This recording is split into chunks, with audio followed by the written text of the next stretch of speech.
Aujourd'hui, on va parler de votre nouvelle vie comme expatrié. Et surtout, ce qu'il faut faire pour réussir dans votre vie, dans votre nouvelle vie. Vous avez choisi de sortir de votre pays natal pour aller vivre dans un nouveau pays parce que vous ne vous sentiez pas bien dans votre vie ancienne. Donc, parlons-en. Ce qu'il faut faire pour être réussi dans votre nouvelle vie et dans votre nouveau pays.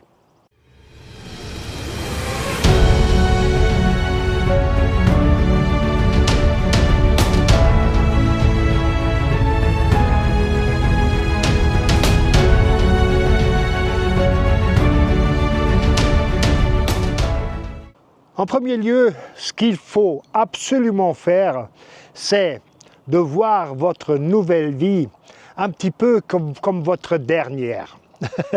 En fait, je vous raconte une petite anecdote. Je parlais récemment avec ma femme, j'étais dans le jardin, elle est venue me rejoindre et je lui ai dit, écoute, il faudrait qu'on change éventuellement de voiture. Est-ce que tu te rends compte, ça va être probablement notre dernière voiture? Et ma femme me regarde comme si j'étais à moitié cinglé. Notre dernière voiture, pourquoi?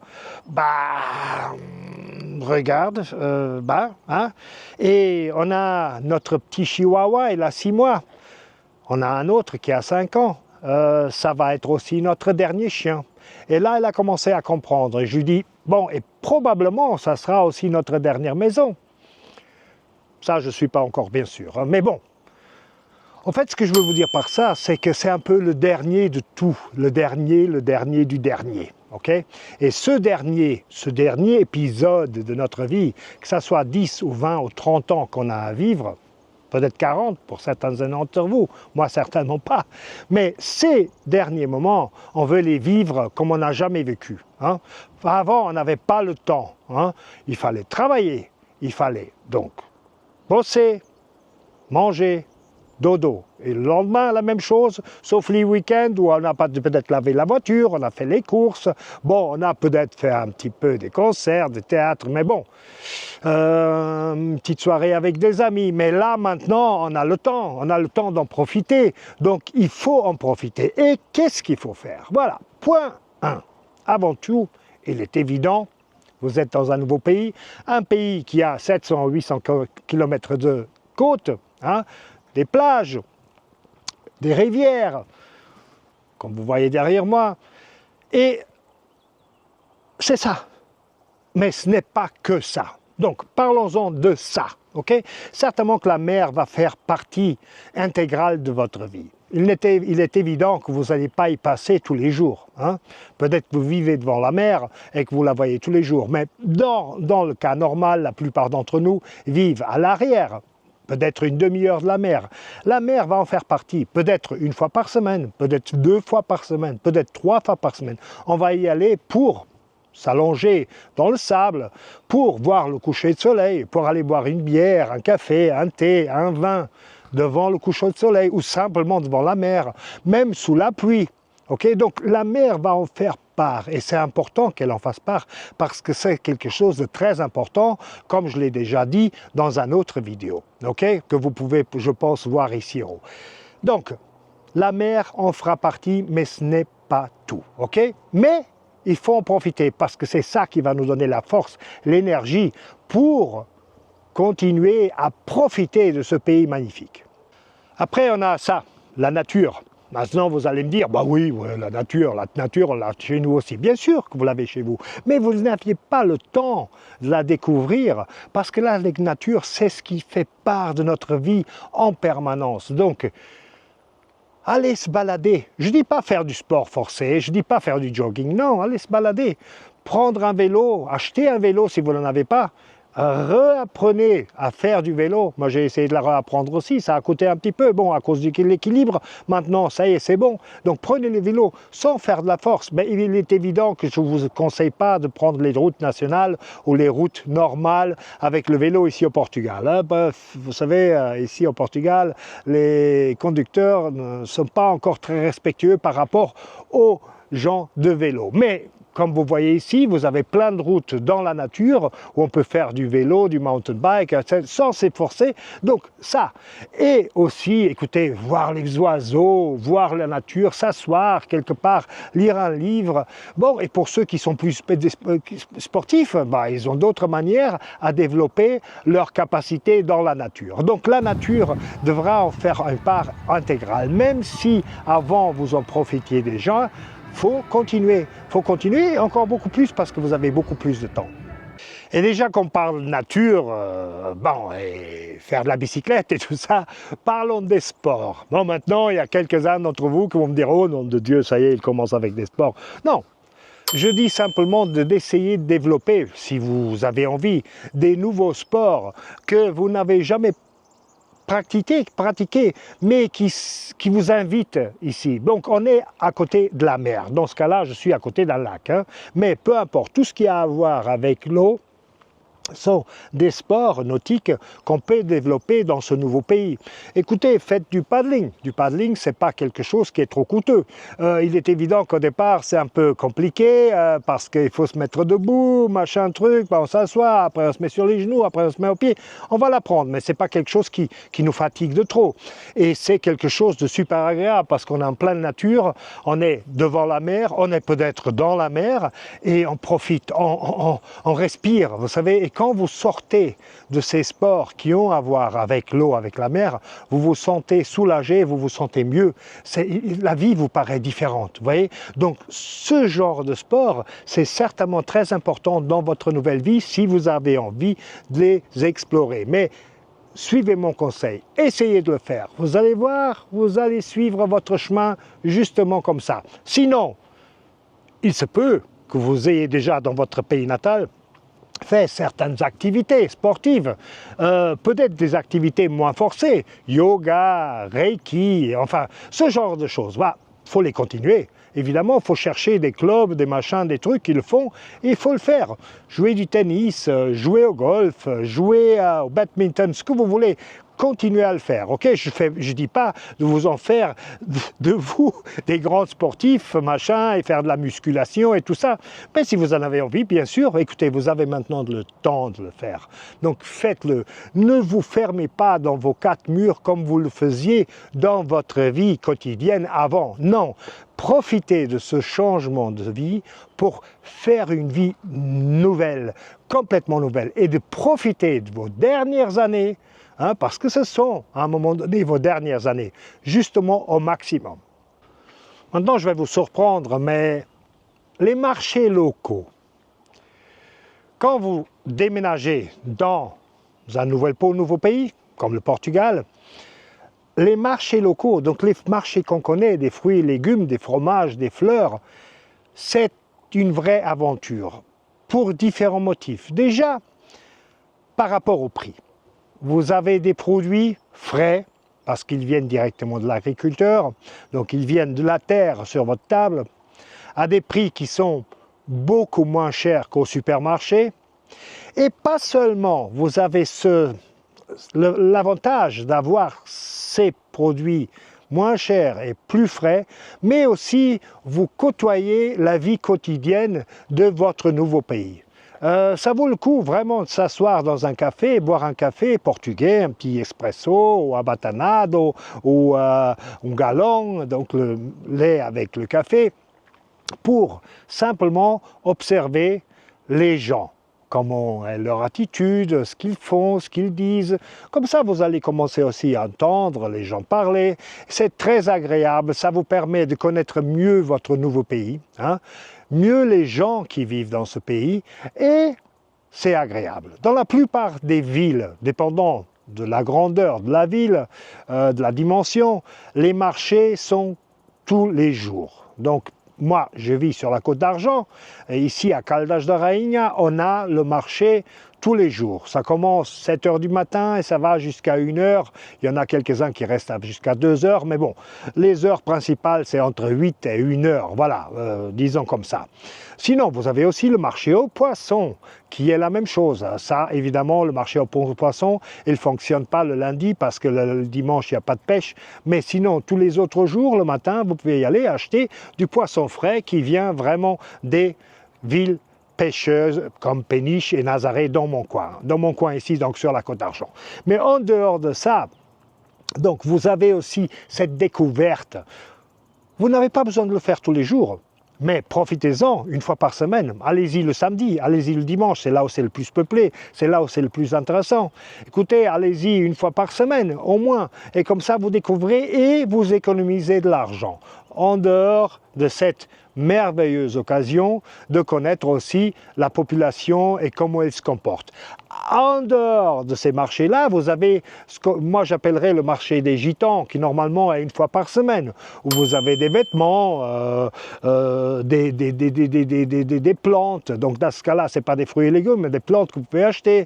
Vous avez des vendeurs ambulants qui font le poulet piri-piri, donc avec des petits lanchonettes et tout ça. Donc vous avez après, évidemment, les fringues qui sont avec des marques fausses, que la police essaie d'attraper tout le temps, et ils les attrapent, mais simplement, ils reviennent tout le temps.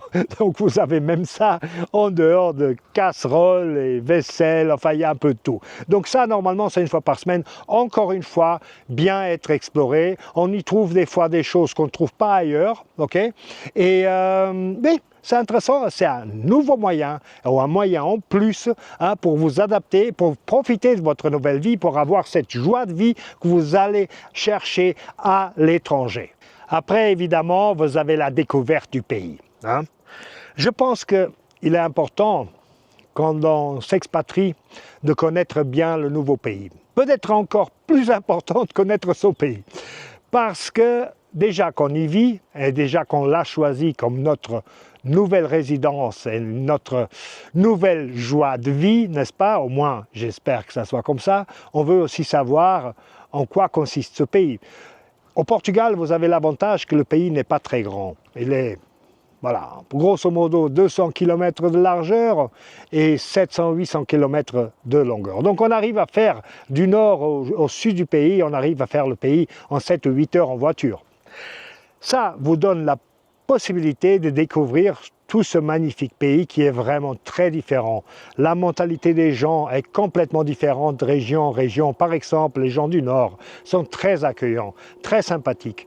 On mange très bien dans le Nord, beaucoup mieux que dans d'autres parts du Portugal. On y mange vraiment bien, on y mange souvent aussi moins cher, avec une qualité nettement supérieure. Donc, et les gens sont très accueillants. Le centre du Portugal, avec énormément de monastères, châteaux, évidemment Fatima, le centre religieux du Portugal, mais vous avez Sintra, Mafra, Lisbonne, Alcobaça, Batalha, enfin il y en a tellement à découvrir, vous voyez. Après vous allez direction du sud, donc Lisbonne, après Lisbonne. Évidemment, Lisbonne, on n'en parle même pas parce qu'il est évident qu'il faut connaître Lisbonne. Bien sûr, comme le Porto aussi au nord. Donc on va au sud, on a Setúbal, et après on a Troia, et après on a Comporta. Donc toute cette côte-là qui est superbe, cette semi-île de Troia, très très belle, avec Comporta ensuite. Après il y a Sines. Bon, Sines, c'est un port industriel, peut-être un petit peu moins sympathique, mais malgré tout, il faut y passer. Et après Sines, on a après Villanova de Mil Fontes, Odisseixe, Algesur, jusqu'à Sagres. Donc une côte qui est complètement préservée, qui est sous protection naturelle, très belle. Ça vaut le coup aussi d'être connu, en dehors de l'Algarve évidemment, qui est aussi sympathique, mais qui est déjà bien connu. Et ce qu'il faut faire aussi, mais ça vaut mieux choisir les mois de automne, au printemps, c'est l'Alentejo, parce qu'en été, il fait vraiment très chaud, ça peut monter à 40 degrés, c'est insupportable. Mais à l'Alentejo, il y a beaucoup à découvrir aussi, Évora, Beja, enfin, il y en a tellement aussi qu'il faut absolument tout découvrir. Et j'ai évidemment oublié la Côte d'Argent, avec Nazaré. La Côte d'Argent, c'est légèrement au nord de Lisbonne. Donc, en commençant par Figueira da Foz, Nazaré, Caldas da Rainha, Óbidos, très important, Óbidos, il faut connaître, Péniche, Lourinhã. Donc cet endroit-là aussi magnifique, beaucoup de choses à découvrir et pas très loin de Lisbonne, donc même pas à 1 heure et pas très loin de l'aéroport. Alors, bon, en revenant à ce qui intéresse, il faut découvrir.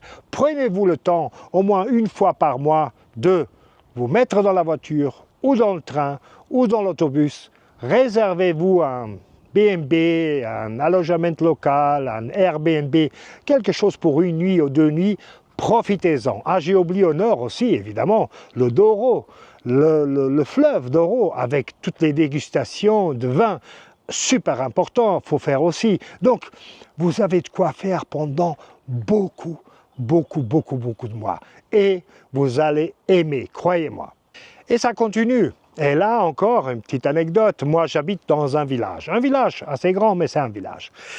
Et là on parle justement des fêtes locales, ok? Moi, j'habite dans un village, j'ai un voisin à gauche et un voisin à droite, c'est une maison individuelle, donc détachée, mais j'ai des voisins.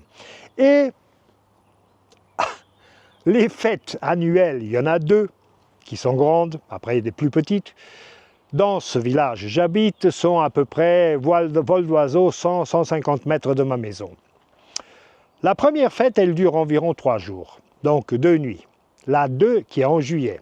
La deuxième fête, elle fait une semaine entière, hein, et en septembre.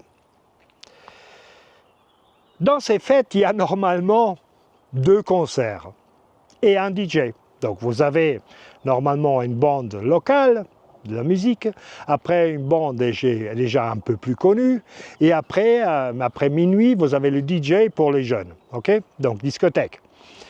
C'est un bruit d'enfer. Et à 150 mètres, même à 500 mètres, on l'entend. Parce que les bandes, elles sont bien équipées, hein? Pas seulement au niveau des lumières, mais aussi au niveau du son. Croyez-moi, elles sont bien équipées. Donc vous avez le choix. Qu'est-ce qu'on va faire ? Est-ce qu'on va s'énerver, on va essayer de dormir, on va s'énerver, on va essayer de voir la télévision, ou est-ce qu'on simplement, on se met notre short, un t-shirt, on va boire une bière et on va faire la fête. Bon, croyez-moi que pour vous qui êtes nouveau dans ce pays, et même quand vous êtes y plus longtemps, là vous allez aimer beaucoup plus, il vaut mieux y aller. Plutôt que s'énerver, hein, faites la fête. Faites la fête, amusez-vous avec les Portugais, et pas seulement les Portugais. Hein.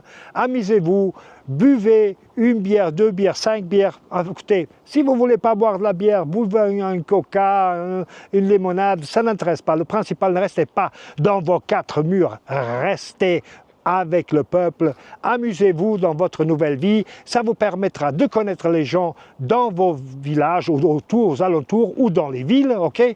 Et vous allez aimer au bout d'un certain temps, certainement mieux que d'être dans le lit à vous enrouler, à vous énerver, ok? Ça fait très part de votre nouvelle vie, profitez-en vraiment. Et ça, on en vient tout de suite au prochain point, c'est flexibilité. Flexibilité dans votre nouvelle vie. Il faut pas s'énerver, il faut voir les choses d'une forme positive, ok? C'est pour ça que vous êtes venu. Vous êtes venu pour être heureux, pour être heureuse, pour être plus heureux que dans votre pays, pour passer votre dernier temps. Et en dehors des découvertes que je vous ai suggérées au long de cette vidéo, ce qui se passe ici en haut, c'est aussi très important. Si vous êtes dans un restaurant et ça dure un peu plus longtemps que vous avez prévu, ne vous énervez pas. Le grand sourire fait tout. Regardez le garçon, il dit, faites-lui comme ça, il va se rappeler qu'il est en retard. Si vous êtes à la banque et qu'il y a une queue et que vous devez attendre, ben écoutez, attendez. Ou alors, faites demi-tour, sortez et revenez une autre fois. Mais sans vous énerver, ça ne sert à rien. Peu importe ce que vous faites, hein, faites-le avec un pansement positif, avec une action positive. Pourquoi? Parce que sinon, vous allez vous gâcher à vous-même votre nouvelle vie. Acceptez les Portugais comme ils sont. Ne venez pas avec l'idée, oui, chez moi, on ferait ça comme ça. Ou chez moi, ça ne se fait pas comme ça se fait de cette manière-là. Ou chez moi, non. On s'en fout du chez moi. Parce qu'en fait, vous n'êtes pas venu pour comparer, pour faire des choses ou pour apprendre aux autres comment ils doivent faire. Laissez faire les Portugais comme ils ont envie de faire. C'est comme ça qu'ils ont toujours fait et c'est comme ça qu'ils feront toujours. Et nous, on est ici pour s'amuser et pour bien vivre. Voilà, ok? Donc, voilà, un conseil, peut-être le plus important. Une autre chose, vivre à l'extérieur. Dans votre pays natal, et dû au métro, boulot, dodo, à ce système, vous avez certainement passé beaucoup de votre vie entre quatre murs, que ce soit chez vous à la maison, que ce soit au bureau, au magasin, à l'usine, peu importe. Vous avez passé la plupart de votre vie dans vos quatre murs. Ici, profitez-en de ça. Profitez-en du ciel bleu, que ce soit été, hiver, printemps, automne, il y a toujours des jours avec du ciel bleu. Et c'est toujours, ça vaut toujours le coup de sortir et d'aller se balader. Même s'il fait plus froid en hiver, c'est pas grave, il faut profiter de ça. C'est ça la qualité de vie. La qualité de vie, c'est pas la chaleur. La qualité de vie, c'est de pouvoir voir en hiver ou en automne un ciel comme ça. Ce n'est pas tous les jours, il est évident, il y a des jours de pluie. Mais ce qui est important, c'est que ça apparaisse. Il peut y avoir 2-3 jours de pluie, mais après, il y a du ciel bleu. Évidemment, il fait un peu plus froid, mais il y a le ciel bleu, il y a le soleil, ok? Bon, profitez-en. Profitez-en le maximum possible. Ne restez pas coincé entre vos quatre murs. Ne restez pas coincé malgré que le jardin fait part de l'extérieur, ne restez pas non plus coincé dans votre jardin. Sortez, sortez le maximum. Si vous avez la possibilité d'avoir une moto, moi malheureusement je n'en ai pas, je n'ai pas le permis, mais ou alors une voiture décapotable, et écoutez, merveilleux, vous pouvez en profiter toute l'année. Pas tous les jours, mais toute l'année, certainement. C'est ça votre nouvelle vie. Et c'est ça que vous cherchez, c'est ça que vous aimez, c'est ça que vous voulez. En respectant tous ces points, il y en a évidemment plus que ça, mais je vous ai rassemblé les points qui sont les plus importants. Donc en les respectant, vous allez voir que vous allez réussir votre expatriation, vous allez réussir votre nouvelle vie. D'accord? Et n'oubliez pas, j'adore quand vous faites comme ça, s'il vous plaît, en dessous là, faites comme ça. Mettez vos commentaires. Pour ceux qui vivent déjà ici, les commentaires sont très importants parce que ça peut orienter les autres, ok? Soyez gentils quand même, parce que des fois il y a des commentaires à la con que vraiment ça n'intéresse personne, ok? Et abonnez-vous ici, à gauche, à droite, peu importe, abonnez-vous. Vous êtes les bienvenus, ça me fait bien sur les vidéos, ça me fait bien à moi pour ma motivation et YouTube va aimer. À très bientôt, merci, votre Tony Portugal, à très bientôt.